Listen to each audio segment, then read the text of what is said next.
to anyone. So, you guys, Special. this is special.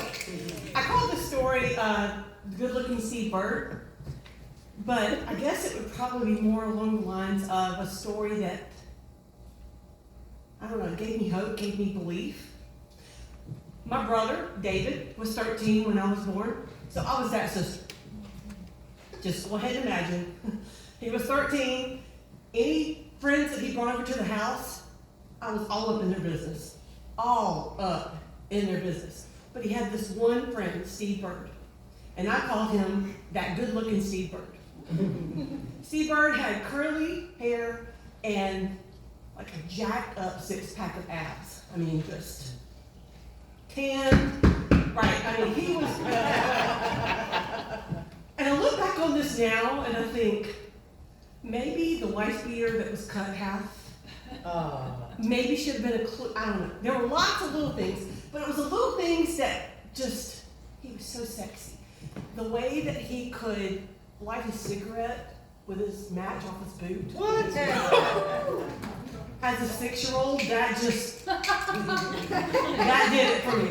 I remember distinctly how he could like down an entire PBR and like crush it and throw it into the back. Man, there were not just his appearance, you know, there were just mannerisms about this man that were just so sexy.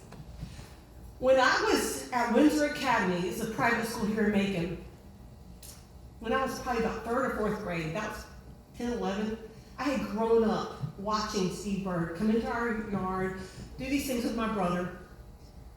Windsor decided they were going to build a walkway, a covered walkway from one building to the gymnasium, and Steve Bird's construction company got hired to build this walkway.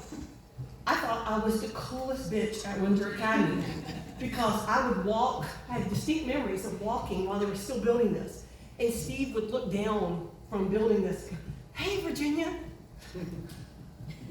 And I'm like, all these girls at Windsor Academy must think I am the coolest person because this guy who's wearing a half-cropped wife beater t-shirt, smoking a cigarette that he lit off the boot of his shoe is speaking to me at a private school in Macon, Georgia as I'm going to class. But I have this very distinct memory of him looking down through the little things as he was building the tiles and speaking to me as I was going to class.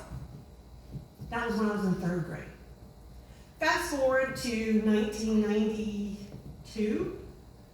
I was married. I was at Auburn University, Kevin Bradley, War Eagle.